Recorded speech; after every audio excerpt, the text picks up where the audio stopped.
Aski. Le 7-9. Sur France Inter. Bonjour Pierre. Bonjour Nicolas. Une crise, Pierre, a éclaté entre le Cameroun et la France. Expliquez-nous pourquoi. C'est un cas d'école de la difficulté de changer le cap de la politique africaine de la France s'agissant de la question des droits de l'homme.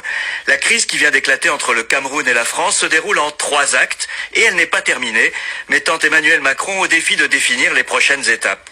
La séquence actuelle commence le 14 février, lorsque 23 civils sont tués dans le village de Ngarbou, dans le nord-ouest du Cameroun, une région anglophone, théâtre depuis plusieurs années d'une rébellion contre le pouvoir francophone du président Paul Biya. L'opposition et les ONG parlent d'un massacre délibéré par l'armée et l'ONU réclame une enquête indépendante. Deuxième acte, samedi, au Salon de l'Agriculture, Emmanuel Macron est interpellé par un activiste camerounais et le président de la République emploie un ton et des mots inhabituels. Je le cite. « Je vais appeler la semaine prochaine le président Biya et on mettra le maximum de pression pour que cette situation cesse.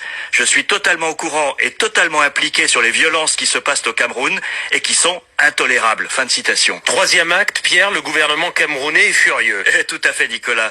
Hier, plusieurs centaines de personnes fidèles du régime ont manifesté devant l'ambassade de France à Yaoundé pour dénoncer l'ingérence de Paris. Et une déclaration très sèche du président Biya affirme, sans citer la France, que le Cameroun entend rester maître de son destin. L'ancienne puissance coloniale qu'est la France se trouve dans une situation plus qu'ambiguë.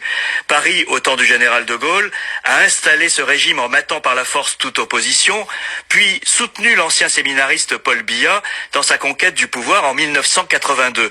Voilà donc 37 ans que Paul Biya est à la tête de ce pays, un autocrate qui organise tous les 7 ans des élections qu'il ne peut pas perdre. Mais comment faire évoluer cette relation incestueuse héritée de la célèbre France-Afrique sans pour autant déstabiliser une région qui l'est déjà passablement? Alors quelles sont les options pour la France? Emmanuel Macron l'a dit samedi dans sa conversation filmée avec l'activiste camerounais, la France est critiquée si elle se tait et elle est critiquée si elle parle. Le président a choisi de parler car le Cameroun vit aujourd'hui une fin de règne délétère. L'an dernier, la France avait publiquement demandé et obtenu la libération de l'opposant numéro 1, Maurice Kamto. Cette fois, Emmanuel Macron met la barre plus haut, au risque de se voir accusé par ses propos non pas de défendre les droits de l'homme, mais de s'ingérer dans les affaires camerounaises. Mais ce qui se passe dans la région anglophone va trop loin, et le silence devient complice. Human Rights Watch s'apprête à publier un rapport accablant sur le massacre du 14 février, et les démentis de Yaoundé ne valent plus grand-chose. Comment peser sur une telle situation sans renouer avec l'ingérence d'antan?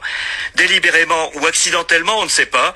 Emmanuel Macron a créé une situation inédite pour lui, dont la suite reste à définir. Pierre Aski, merci. Et dans un instant, le grand entretien.